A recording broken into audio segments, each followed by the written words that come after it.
오늘은 마태복음 16장 16절 말씀 가지고 종교개혁 500주년의 감사라는 제목으로 은혜를 받기를 원합니다. 여러분 추수감사주일 하니까 감사라는 단어가 많이 이제 나오게 되죠. 그러면 여러분들 참 한 해 동안을 돌아오면서 감사할 것이 무엇이 있을까 한번 생각을 해볼 때 솔직한 마음으로 정말 감사할 게 막 떠오르십니까? 감사할 게 있어야 감사를 하죠. 감사할 것이 없는데 자꾸 감사하라고 그러니까 감사하는 것 자체가 짜증이 나죠.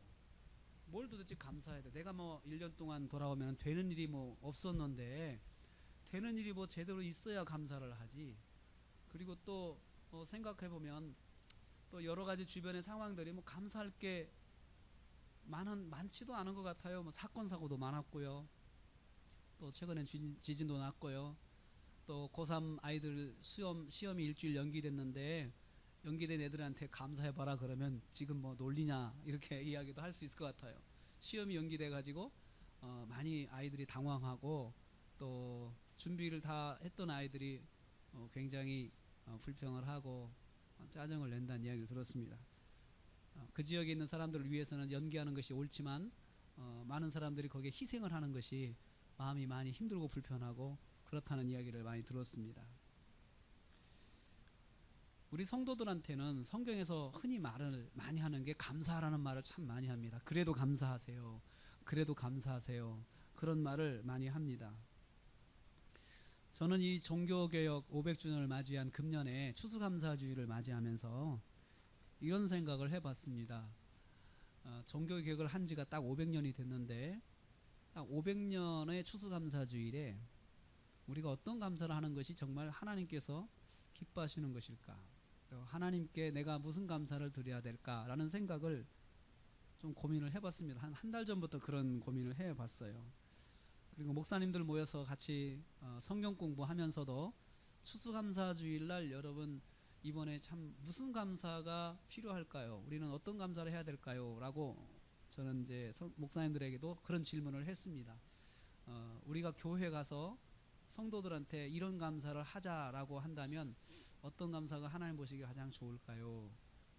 그 질문을 하고 그 답을 찾기 시작했습니다. 그래서 성경에서 하나님께서 정말 기뻐하신 감사가 어떤 감사였는지 묵상을 하면서 그 답을 찾게 되었습니다. 그런데 우리가 일반적으로 감사를 생각하면 저는 세 단계가 있다고 생각합니다. 성경에서 세 단계의 감사를 발견하게 됐어요. 그냥 간단하게 말하면 초급, 중급, 고급 세 가지입니다. 초급의 감사, 초급적인 감사, 초보적인 감사가 있습니다. 이 초보적인 감사는 받은 것을 가지고 감사하는 것입니다. 결과 중심의 감사죠. 그래서 결과를 보고 결과에 대해서 감사하는 것입니다. 이 초보적인 감사는 받은 만큼 감사하는 것입니다. 그래서 받은 것을 감사하고 그래서 받은 것이 없으면 감사할 것도 없죠. 그래서 우리가 보통 뭘 감사하자 그럴 때 받은 게 있어야 감사하죠. 그러면 어떻게 보면 당연한 것입니다. 받은 것도 없는데 뭘 감사하라는 거야. 내가 뭔가 입은 것이 있어야 감사하지. 그런데 이런 생각을 하는 것은 초보적인 감사입니다. 근데 세상 사람들도 이런 감사는 합니다. 그래서 우리는 세상에서는 그런 말을 합니다. 도리라고 하면 도리. 사람에게 어떤 이런 은혜를 베풀면 사람의 도리가 받은 은혜에 대해서는 감사할 줄 알아야 된다. 그런 말을 하죠. 그래서 세상에서도 우리가 믿지 않는 사람들도 받은 것은 감사할 줄 알아야 되고 그걸 감사할 줄 모르면 참 인성에 좀 문제가 있다. 그런 비난을 받습니다. 성경에도 받은 은혜에 감사할 줄 모르는 것을 섭섭해하는 그런 부분이 있습니다. 예수님께서 받은 은혜를 병을 고쳐주셨는데 와서 감사하지 않는 것에 대해서 다른 사람들은 어디 갔느냐라고 이렇게 찾으시는 그런 부분이 있습니다. 두 번째로 중급 감사가 있습니다. 중급의 감사는 뭐냐면 아직 받지 않았어도 받을 줄 믿고 감사하는 것입니다. 그래서 결과에 대한 기대를 가지고 미리 감사하는 것이죠. 그래서 어떤 일이 일어날 줄 믿고 또 그렇게 될 줄로 믿고 감사하는 것입니다. 이 초보적인 감사보다 조금 발전적인 감사죠. 그래서 이 정도면 감사의 대상에 대한 신뢰가 있는 것입니다. 감사의 대상에 대한 신뢰를 가지고 그 신뢰를 바탕으로 해서 지금 뭔가 이루어지지 않았어도 감사할 줄 아는 것입니다. 감사합니다. 그러면서 미리 감사하는 것이죠. 그런데 여기에 함정이 있습니다. 사람들이 대부분 빠지는 함정이 뭐냐면 믿고 감사했는데 원하는 대로 안 될 때 그게 문제예요. 나는 그렇게 될 줄로 알았는데 이게 결과가 그렇게 안 됐어요. 내가 생각하는 결과가 안 나왔어요. 그럴 때 사람들은 원망할 수 있습니다. 원망할 수 있습니다. 그리고 또 어떻게 보면 손해를 봤다 이런 생각을 할 수가 있습니다. 그래서 이 중급의 감사는 믿고 감사하는 것인데 거기에 잘못하면 거래 같은 감사가 되는 거래 같은 감사. 나는 당신을 믿고 했는데 당신이 이렇게 안 해줬다. 그래서 불평하고 원망할 수 있습니다. 어떻게 들어가면 또 어떻다면 소송도 할 수 있습니다. 소송. 우리가 헌금을 하더라도 하나님 앞에 거래하는 헌금을 할 수가 있습니다. 하나님께서 30배, 60배, 100배 열매로 주신다라는 말씀을 내가 믿고 내가 이만큼 드리면 100배로 오겠지라고 생각을 하고 하나님께 헌금하는 분들이 있습니다. 감사도 마찬가지죠. 그런데 내가 생각하는 만큼 어떤 결과가 오지 않았을 때 실망하고 또 낙심하고 원망하고 불평하고 심지어 비난하기도 합니다. 세상 사람들에게도 이런 감사는 있습니다. 미리 감사하는 거죠. 미리. 그런데 이 초보적인 감사와 중급의 감사의 공통점이 하나 있습니다. 그것은 감사하는 사람 주체가 감사하는 사람 중심이 되는 거예요. 내 중심으로 감사하는 것이에요. 내가 받아서 좋으니까 감사하고 또 앞으로 나한테 이런 일이 있을 줄 생각하고 감사하고 이렇게 내 중심으로 감사하는 거죠. 그래서 어떻든 상대를 믿고 감사를 해도 내 중심에 감사합니다. 그래서 나한테 어떤 유익을 기대하면서 또 나에게 나타난 유익을 보면서 그걸 가지고 붙잡고 감사하는 것입니다. 근데 세 번째로 고급 감사가 있습니다. 아주 고급 감사가 있는데 이것은 드러난 결과에 상관없이 감사하는 것입니다. 고급 감사는 믿는 상대에 대해서 감사하는 상대에 대한 절대 신뢰가 있는 감사입니다. 그래서 우리가 하나님께 감사한다라고 할 때 초급 있고 중급 있고 고급이 있는데 이 고급의 감사는 성경에서 보면 절대 신뢰입니다. 그래서 하나님을 잘 알고 하나님을 깊이 신뢰하는 사람만이 할 수 있는 이 감사가 고급의 감사입니다. 기대와는 정반대의 결과를 갖게 되었어도 그 결과에 상관없이 감사하는 것입니다. 그래도 감사합니다. 그 말을 하죠. 그래도 감사합니다. 뭐가 감사한데?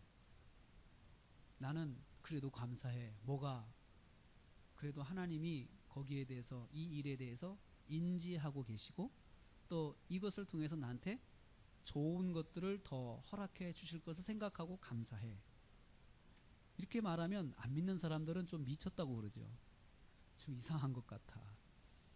안 됐는데 왜 저렇게 생각을 할까 하면서 사람들은 저 사람은 운명론자 아니야? 그러면서 그렇게 비난도 합니다. 자신이 만난 문제나 처한 환경을 넘어 그 너머에 계시는 그 위에 계시는 그 환경을 다 주관하시는 하나님을 바라보고 감사하는 것입니다. 성경에 대표적인 감사의 인물이 있는데 욥이라는 사람이 있습니다. 욥은 하루아침에 가정과 생업에 풍지박산을 만났습니다. 풍지박산 되었습니다. 가정이 다 깨졌고 자녀들이 다 사망했고 그리고 그의 생업에 산업이 다 뿔뿔이 날아갔습니다. 하루아침에 재앙을 만나가지고 다 없어졌습니다. 근데 이 사람이 하나님을 그 동방에서 제일 잘 믿었던 사람이라고 소문이 난 사람입니다. 하나님을 제일 잘 믿었던 사람. 믿음하면 당시 사회 속에서 욥이라고 사람들이 말할 수 있는 그러한 훌륭한 믿음을 가진 사람이 하루아침에 불행한 사람이 되었습니다. 그때 욥은 하나님을 원망하지 않았고 하나님의 계획을 믿었습니다. 그리고 성경에서 보면 이렇게 말을 합니다. 모든 일이 다 자기에게 일어나가지고 자기가 모든 그 상황 속에서 아무것도 할 수 없는 그런 처절한 그런 혼자 되었을 때, 처절하게 혼자 되었을 때, 사람들 다 떠나고, 그리고 집은 다 무너지고, 자녀들도 없고, 아무도 없는 상황에서, 아무것도 없는 빈손이 된 상황에서 그는 이렇게 말했습니다. 내가 모태에서 알몸으로 나왔은즉 또한 알몸이 그리로 돌아갈지라. 주신 이도 여호와시요 거두시는 이도 여호와시니 여호와의 이름이 찬송을 받으실지어다. 이렇게 말하고 이 모든 일에 욥이 범죄하지 아니하고 하나님을 향하여 원망하지 아니했다. 이렇게 성경은 말을 하고 있습니다. 여러분의 감사는 어느 단계에 있습니까? 어느 단계에 있습니까? 초급입니까? 중급입니까? 고급입니까? 우리가 여기서 기억해야 할 것이 있습니다. 초급이 나쁘고 중급이 조금 더 나쁘고 고급만 제일 좋다. 제가 그걸 말하려고 하는 것이 아닙니다. 감사는 단계가 있습니다. 초급, 중급, 고급이 있는데 이 단계가 하나의 신앙생활에서 성장의 단계입니다. 성장의 단계예요. 조금 더 잘하면 믿고 감사하고 조건적 감사도 할 수 있어요. 그런데 믿음이 온전하게 성숙하게 되면은 감사가 초급도 있고 중급도 있고 고급도 있고 골고루 들어가 있습니다. 그러면서 고급스러운 감사를 하나님 앞에 할 수 있는 것이 바로 고급의 감사입니다. 이것은 믿음의 발달 과정일 뿐이지 이것이 나쁘고 좋고를 말하려고 하는 것은 아니라는 것입니다. 초급의 감사에서 중급의 감사로, 중급의 감사에서 고급의 감사로 성장하는 것이 이것이 믿음입니다. 그래서 감사의 대상을 우리가 어떻게 생각하느냐, 그리고 감사하는 사람의 입장이 그 감사에 대해서 어느 단계로 어떻게 생각하느냐가 그 사람의 감사를 결정하는 것입니다. 그래서 저는 이제 추수의 감사절을 맞이해서 종교개혁 500주년을 맞이한 우리가 고급 감사를 했으면 좋겠다. 그게 제가 오늘 말씀드리려고 하는 것입니다. 고급의 감사로 우리가 좀 눈을 떴으면 좋겠다라는 것입니다. 고급의 감사의 핵심은 간단합니다. 감사를 받으신 하나님께서 좋아하실 감사를 하는 것이 고급의 감사입니다. 감사를 받으실 대상이신 하나님께서 기뻐하실 감사. 아니, 감사를 하고 내가 감사하는 것, 기쁜 것도 있습니다. 감사하는 대상이 기뻐하는 걸 보고 나도 기뻐할 수 있습니다. 그런데 나는 조금 힘들더라도 감사의 대상인 하나님께서 기뻐하실 수 있는 감사는 성숙한 감사고 그것이 믿음이 자란 분의 감사입니다. 오늘 우리가 하나님 앞에 감사함을 드릴 때 하나님 마음에 가장 흡족한 감사는 무엇일까요? 한번 생각을 해봅니다. 하나님을 가장 기쁘시게 하는 감사는 무엇일까요? 많은 헌금일까요? 우리가 많은 헌금을 하나님께 드리면 하나님이 기뻐하실까요? 많은 봉사와 헌신을 하면 하나님께서 기뻐하실까요? 자, 우리가 추수감사절을 맞이해서 500주년 참 기념적인 그런 감사를 하기 위해서 교회를 하나 지읍시다. 교회를 짓시다. 그는 하나님이 기뻐하실까요? 목사인 제가 하나님 앞에서 가장 기뻐해야 할 감사는 어떤 것일까요? 우리 교회에 헌금이 많이 들어오면 감사한 거에 많이 들어올 때 제가 감사하면서 기뻐하는 것이 하나님이 좋아하실까요? 또 많은 성도들이 교회에 모이면 기뻐하고 감사하는 것을 하나님이 그것을 더 기뻐하실까요? 아니면 무엇일까요? 제가 말씀드린 감사는 내가 참 좋은 감사입니다. 감사는 내 입장에서 정말 좋고 기쁜 입장의 감사죠. 그런데 감사받는 분, 감사 받으시는 하나님의 입장에서 100% 좋아하실, 정말 하나님의 입장을 100% 반영한 감사는 무엇일까요? 이미 답은 우리에게 주어져 있습니다. 고급 감사입니다. 고급의 감사가 하나님이 기뻐하실 감사입니다. 여러분 누구로부터 감사의 선물을 받아본 적이 있습니까? 또 감사의 선물을 누구에게 해본 적이 있습니까? 이왕의 선물을 하려면 내가 좋은 것, 내가 받아서 좋은 것, 그리고 나도 받았을 때 참 귀하다 생각하는 것, 그것을 선물로 드리는 것이 선물 받는 사람 입장을 반영하는 거라고 생각을 합니다. 선물을 드릴 때 어떤 때는 나도 사용하지 못하지만 정말 이분이 좀 받으면 참 좋겠다 생각해서 준비해서 선물을 드릴 때가 있습니다. 그러면 상대편이 반드시 기뻐하시더라고요. 나는 사용하지 못하는데 그분을 내가 드릴 때, 그리고 그분이 정말 기뻐하실 수 있는 것을 생각하고 고민해가지고 드릴 때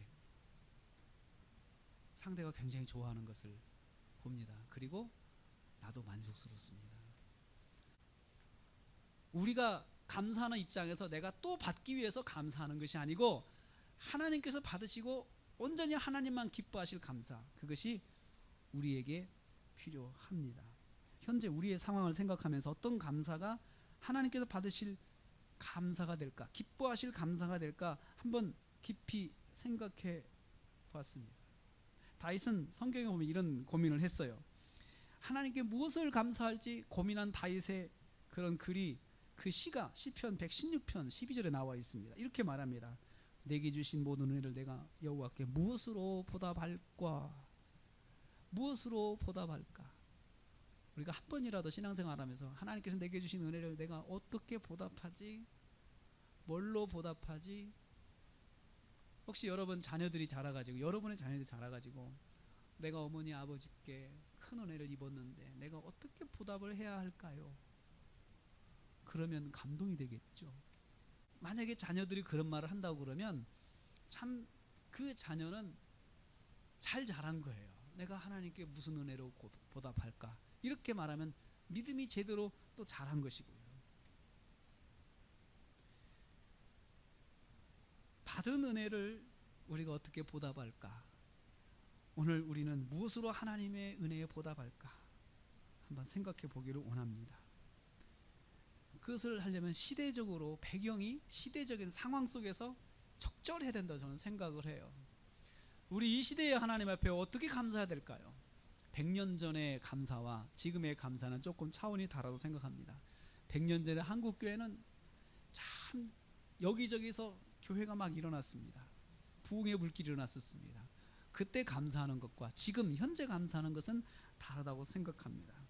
지금 우리가 사는 세상은 어느 때보다도 합리적 이성주의를 근간으로 하는 인본주의 신앙이 확장되고 있어요. 교회 안에도 사실은 합리적 이성주의의 영향을 받은 그런 신학과 그런 신앙들이 계속해서 물밀듯이 들어오고 있습니다. 그래서 진화론의 바탕을 둔 이성주의가 교회를 집요하게 공격합니다. 초대교회가 온갖 핍박을 받으면서 초대교회는 로마와 헬라 사상을 무너뜨리고 또 뿌리 내려서 성경적인 가치관을 그 사회 속에, 그리스 로마 사회 속에 성경적 가치관을 심었습니다. 그게 AD 300년까지 교회가 수고한 것입니다. 그리고 그 교회가 싸우면서 대상이 바로 그리스와 로마의 사상이었습니다. 그래서 그 기독교적인 신앙이 그 여세를 몰아서 비기독교적인 이교적인 신앙들을 이겨냈습니다. 그런데 교회가 그렇게 이겨내기 위해서 전쟁한 거 아닙니다. 전쟁한 것이 아니고 성경대로 살았던 그 삶이 무기였습니다. 핍박을 해도 말씀대로 살았습니다. 데려다 죽여도 말씀대로 살았습니다. 추방을 해도 말씀대로 살았습니다. 그렇게 300년을 교회가 하나님 말씀대로 살려고 목숨을 걸었습니다. 그러자 그리스 로마의 문화가 교회를 따라오게 됐습니다. 그래서 교회적인 가치관으로 바뀌게 되었습니다. 지금 현재 우리가 종교사학자들은 그런 말합니다. 지금 우리 시대가 그리스 로마 시대로 돌아가고 있다. 사상적 전쟁은 지금 그리스 로마 상황과 비슷하다라고 이야기를 합니다. 제가 최근에 몇 가지 책들을 통해서 예를 들어보겠습니다. 리차드 도킨스라는 사람이 있습니다. 이 사람은 만들어진 신이라고 하는 책을 썼습니다. 아시는 분은 아실 거예요. 그 책에서 그가 이런 이야기를 했어요. 종교는 인간을 위해서 만든 것이다. 이것은 진화론적 역사관을 가진 사람이 하는 표현입니다. 그리고 유발 하랄이라고 하는 유태인 출신의 또 학자가 있습니다. 이 사람이 사피엔스와 호모 사피엔스라는 책을 요즘에 아주 베스트셀러로 이 사람이 이 저작을 해서 지금 있는데, 그 책에서 이 사람이 이런 말을 했어요. 제가 지금 요즘 그 사람 책을 아주 정독을 하고 있습니다. 근데 그 사람이 무슨 이야기를 했냐면요, 종교는 인간이 진화하는 과정에서 인간 집단을 규합하기 위해 만든 허구적인 신화다. 허구적인 신화다. 그 사람이 그런 이야기를 해요. 인간들이 호모 사피엔스, 또 네안데르타인, 또 여러 인류가 지구상에 같은 시대에 공존을 했는데, 그 중에서 사피엔스라는 이 지금 현재 우리를 사피엔스로 이야기하는데, 우리 같은 그 인류가 다른 종족들, 다른 뭐 네안데르타인 이런 사람들을 이길 수 있었던 것은 뭐냐면, 이 중에서 종교적인 그런 집합체, 종교적인 허구를 만들어서 사람들을 규합했기 때문에 성공을 한 것이다. 이런 인류가 나올 수 있었던 것이다. 그럼 다른 네안데르탈 이런 사람들은 왜 실패를 했느냐? 이 사람들은 10명, 20명, 30명 이상을 규합할 수가 없는 지능을 가지고 있었던 거예요. 그런데 이 사피엔스 이 종족은, 이 사람들은 1000명, 200, 2000명, 3000명, 10,000명씩을 규합할 수 있는 도구를 가지고 있었는데, 그것을 생각을 했는데 이 사람들이 했던 것이 뭐냐? 종교예요. 종교라는 허구를 통해서 사람들을 100만 명을 규합할 수 있었고 10,000명을 규합할 수 있었다. 그러면 그러한 사람들이 어떻게 그런 생각을 하게 됐을까? 한번 설명을 해봐라. 그런 인류가 어떻게 나왔을까라고 이야기할 때 그 사람은 그런 이야기를 했어요. 돌연변이에요. 돌연변이로 그런 인류가 나오게 됐다. 곳곳에서 사람의 발달에 있어서 설명이 안 되는 부분을 돌연변이라고 이야기를 해요. 기가 막히죠. 이 사람이 유태인이에요. 그러면서 이 신앙이라는 종교는 스타벅스의 그림하고 똑같은 것이다. 스타벅스가 그 무형의 하나의 그림을 가지고 그 회사 전체의 가치를 모으지 않느냐. 그러니까 스타벅스의 회사 정신이나 종교의 신앙 정신이나 그 다음에 일반 유한 회사의 그런 가치관이나 목적은 딱 하나다. 사람들을 집중시키고 모으는 데 있다. 그렇게 이야기를 합니다. 제가 이야기를 말씀드리는 것은, 우리 사회가 지금 이렇게 그리스 로마 사상과 치열하게 싸웠던 초대교회처럼 지금 현재 우리가 그런 치열한 가치관의 싸움에 다시 직면해 있습니다. 그리고 이러한 가치관에 사람들이 열광하고 있습니다. 그리고 이런 진화론적 가치관에 근거한 이런 그 사상들이 교회에도 들어오고 있습니다. 그런데 우리가 거기에 대해서 어떻게 해야 될까 대항하지 못하는 이유가 있습니다. 왜 그럴까요? 그 이유는 뭘까요? 교회가 교회다움을 상실해서 그런 거예요. 교회가 교회다움을 상실하니까 우리가 내세울 무기가 없는 것이에요. 무기가. 초대교회 300년 동안 교회가 그리스 로마 사상하고 그런 그 사상적 경쟁을 할 때, 그때 교회가 했던 무기는 딱 한 가지였어요. 성경적인 삶이었어요. 성경적인 삶. 잡아다 죽여도 성경적인 삶을 살았습니다.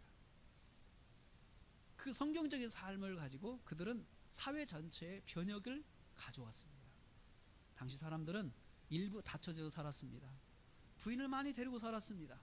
마치 이것을 보면서 이 유발 하라리는 그런 이야기를 했어요. 우린 처음에 인류는 일부 닫혀져 있다. 마치 그 침팬지 집단에서 그 힘센 그 수컷이 암컷을 다 데리고 사는 것처럼 그렇게 살았다. 그래서 인류에게는 그런 닫혀져의 습성이 있는 것이다. 유전적으로 그런 이야기를 해요. 그런데 그것이 어떻게 변한지 아십니까? 초대교회 그리스 로마 사회도 닫혀져의 그런 문화가 있었는데, 그 300년의 기간 동안에 교회가 끊임없이 성경에서 교회 다니는 사람들은 이렇게 배웠습니다. 장로는 한 아내의 남편이며 장로는 한 아내의 남편이며, 그래서 교회를 들어가서 직분자가 되려면 다처제를 끊고 한 아내하고만 살아야 했습니다. 그 사람을 직분자로 세웠습니다. 그러면서 교회가 계속해서 확장해 갑니다. 어느 곳을 가든지 간에 교회 안의 직분자들은 한 아내의 남편이 되었습니다. 그리고 로마가 기독교를 공인하면서부터 이 한 아내의 남편이 되는 그 직분의 형태는 사회의 문화가 되었습니다. 그래서 일부 일처제가 성경적 기반을 가지고 사회 속에 뿌리를 내리기 시작했고, 그런데 요즘에 와서 이제 이게 자꾸 공격을 받기 시작합니다. 그리고 당시 사회 속에서 그리스도인들은 자기 집안에 노예가 있었지만 노예도 예배 드릴 때는 같이 예배를 드렸습니다.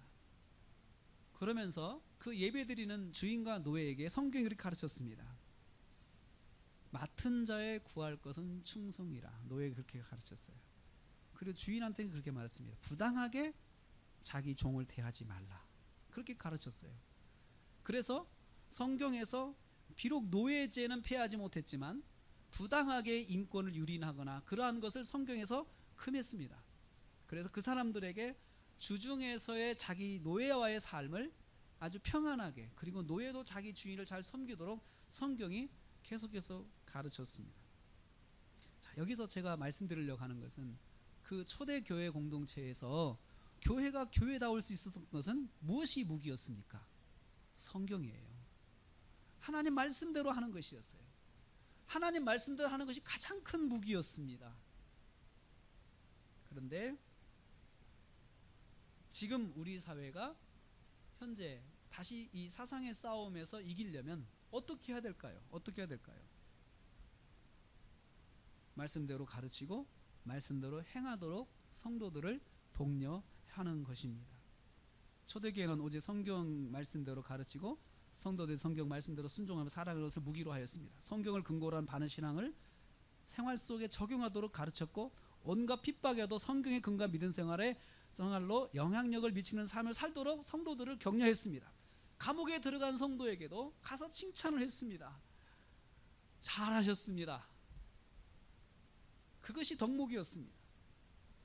그들은 성경에 근거하여 우상 숭배를 하지 않았습니다. 우상을 숭배하지 않았습니다. 로마 사회가 많은 우상을 섬기고 살았지만 그리스도인들이 들어가면 곳마다 그들은 우상을에게 절하지 않았습니다. 오직 하나님만 믿었습니다. 그리고 우상에게 절하지 않는 것 때문에 불이익과 핍박을 받아도 그들은 굴하지 않았습니다. 계속 하나님만 섬기는 삶을 살았습니다. 그렇다고 해서 우상 섬기는 사람들하고 싸우지 않았습니다. 전쟁하지 않았습니다. 말씀대로 살았습니다. 때리면 맞았습니다. 그래도 말씀대로 살았습니다. 오직 성경 말씀대로 살아가는 것이 그들의 절대 무기였습니다. 생명의 위협을 받아도 그들은 말씀을 놓지 않았고 바른 신앙을 놓지 않았습니다. 그렇게 할 수 있었던 것은 우리를 구원하신 예수 그리스도에 대한 믿음 때문이었습니다. 제가 오늘 말씀을 마태복음 16장 16절 말씀을 이 감사의 계절에, 감사의 주일에 정한 이유가 바로 여기에 있습니다. 온갖 어려움 가운데서도 그들이 믿음을 지켜나갈 수 있었던 것은 바로 예수 그리스도에 대한 믿음 하나였습니다.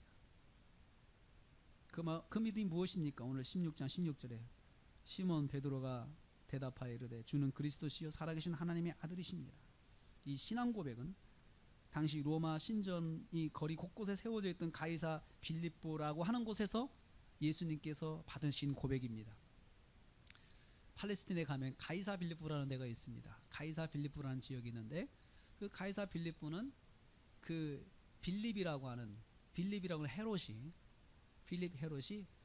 그 로마의 시저 가이사를 위해서 헌정한 도시가 가이사 빌립보입니다. 그래서 팔레스틴 땅에 작은 로마같이 만들었어요. 신전도 만들고 그래서 사람들을 이주시켜가지고 거기서 신전 활동도 하고 사제들도 불러다가 거기서 신전 활동도 하게 하면서 또 이스라엘 백성들을 그리 이주시켜가지고 거기 살게 했습니다. 그래서 거기는 작은 로마였습니다. 작은 로마 같은 도시였기 때문에 활락가가 많았고 거기에는 풍부한 그런 문화가 있었고 풍부한 살림이 있었고 여러 가지 것들이 뭐 먹을 것, 입을 것, 놀 것이 풍부했던 것이 가이사 빌립보였습니다. 그곳에 예수님께서 제자들을 데리고 가셨습니다. 그리고 제자들을 다 그것을 보게 하시고 나서 그렇게 물으셨습니다. 너희들은 나를 누구라 하느냐? 그때 베드로가 고백한 것이 이것입니다. 주는 그리스도시요 살아계신 하나님의 아들이십니다. 이 로마 거리에 있는 이 신전에 있는 주하고는 다르신 주, 바로 당신은 나의 주님이십니다. 그리고 당신은 나의 그리스도십니다. 그리고 당신은 살아계신 하나님의 아들이십니다. 이 고백으로 주님을 기쁘시게 했습니다. 사랑하는 성도님들, 우리 이 감사절에 하나님 앞에 가장 기뻐할 헌금이 뭡니까? 헌물이 뭡니까? 바로 이 헌금입니다. 고백의 헌금입니다. 주는 그리스도십니다. 예수님은 나의 주인이십니다. 예수님은 그리스도십니다. 예수님은 하나님의 아들이십니다. 이 고백입니다. 이 고백이 주님이 받으실 가장 기뻐하시는 헌금입니다. 예수님께서 이 고백을 받으시고 얼마나 기뻐하시는지 모릅니다. 내가 너에게 천국의 열쇠를 주겠다 이렇게 말씀하셨어요. 그래서 우리가 이 시간에 이 추수감사절 종교개혁 500주년 개혁을 한 캘빈과 루터가 그들이 왜 개혁을 했습니까? 성경으로 돌아가자, 성경대로 살자 이거였거든요. 초대교회가 산 것처럼 우리 성경으로 돌아가자, 오직 구원은 믿음으로 받는다라는 거예요. 당시 사회에서 면죄부를 팔아가지고 이렇게 말을 했습니다. 면죄부를 팔면서 이런 이야기를 했어요. 헌금함에 들어가는 금화의 소리가 땡그랑 들리는 순간 당신은 구원을 받는다라고 가르쳤어요. 그렇게 해가지고 사람들이 얼마나 헌금을 많이 했는지 몰라요. 그래가지고 그 사람들이 주교 선거를 위해서 돈을 많이 쓴 것을 그걸로 다 보존을 한 거예요. 그래서 면죄부를 팔게 된 거예요. 그때 루터가 그런 말을 했어요. 헌금함에 딸랑 소리가 들어가는 순간 여러분의 탐욕과 욕심도 증가하는 것이다라고 이렇게 답장을 보냈어요. 그렇게 해서 개혁이 시작된 것입니다. 핵심은 뭡니까? 말씀으로 돌아가자. 하나님이 기뻐하시는 삶을 살자. 그래서 주는 그리스도시요 살아계신 하나님의 아들이십니다. 이 고백이 이 시대에 진정으로 필요한 것은 우리에게 필요합니다. 저와 여러분에게 필요합니다. 어떤 삶을 살더라도 내가 말씀대로 살겠다. 이 시대에 우리 성도들이 회복해야 할 감사입니다. 주님, 저는 주님 종입니다. 주님은 나의 그리스도십니다. 주님은 나의 구원자시고 주님만이 하나님의 아들이십니다. 라고 고백하는 것. 주님이 기뻐하시는 고백입니다. 다윗처럼 고민합시다. 어떻게 내가 보답할까? 베드로처럼 고백합시다. 예수님이 나의 주인이십니다. 나의 그리스도십니다. 하나님의 아들이십니다. 그리고 사도 바울처럼 복음을 위해서 살아야 됩니다. 그러면 이 시대에도 지금 어떠한 영향력을 가진 그런 사상들이 교회를 온다 하더라도 우리는 이겨낼 수가 있습니다. 말씀으로 살면 이길 수가 있습니다. 말씀에 순종하면 이길 수가 없습니다. 그러나 우리가 어떠한 것들을 가지고 진을 친다 하더라도 교회가 복음에 서지 않고 말씀에 서지 않는다면 순수성을 잃어버리면 그 모래 위의 성입니다. 생각해 보십시오. 교회가 거짓말하고 교회가 그렇게 사역을 취하면서 비진리를 위해 싸운다고 생각해 보세요. 말이나 되겠습니까? 비진리가 보고 웃죠. 웃어. 지금이 그런 시대입니다. 비진리가 교회를 향해서 웃고 있습니다. 미소를 짓고 있습니다. 그러면 우리가 이길 수 있다라고 것입니다. 이 시대에 우리가 어떻게 해야 되겠습니까? 저와 여러분이 말씀으로 돌아가기 원합니다. 성경을 읽으십시오. 성경대로 사십시오. 그리고 대단한 전쟁을 하는 것은 아닙니다. 우리가 말씀대로 살면 그것이 영적인 전쟁터고 거기서 내가 말씀으로 이기면 내 부분에서 이기게 되는 것입니다. 이 시대에 저와 여러분이 이 추수감사절에 베드로가 주님께 고백하고 주님이 너무나도 기뻐하셔서 감격하신 것을 보면서 우리도 이 추수감사주일에 주님께 신앙 고백의 감사를 예물로 드립시다. 주는 그리스도시요 살아계신 하나님의 아들이십니다. 이 고백으로 저와 여러분이 이 감사의 계절에 우리의 믿음을 다시 세우고 또 하나님을 기쁘시게 하신 저와 여러분 되시길 주님의 이름으로 축복합니다.